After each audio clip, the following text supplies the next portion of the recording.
आणि महाशिवरात्रीनिमित्त मुंबईतील प्रसिद्ध बाबुलनाथ मंदिरामध्ये पहाटेपासूनच भाविकांची गर्दी आहे। पहाटेच्या काकड आरतीपासूनच दिवसभर विविध धार्मिक विधी, अभिषेक आणि विशेष आरती असे विविध नित्योपचार हे सुरू आहेत। महादेवाच्या दर्शनासाठी शहराच्या कानाकोपऱ्यामधून भाविक हे बाबुलनाथ मंदिरामध्ये दाखल झालेले आहेत। आणि या संदर्भातले आपण अपडेट जाणून घेऊयात। आमचे प्रतिनिधी ईशान देशमुख सध्या आपल्या सोबत आहेत। ईशान, बाबुलनाथच्या दर्शनासाठी हजारो भाविक दरवर्षीच येत असतात, यंदा कसा उत्साह दिसून येतोय?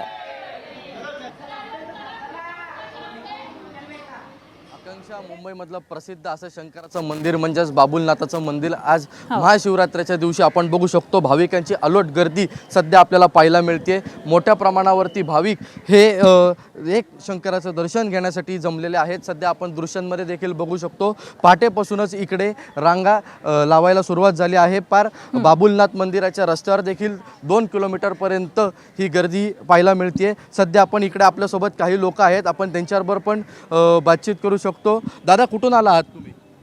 उल्वे। किती वेळ झाला लाईनीमध्ये थांबलाय?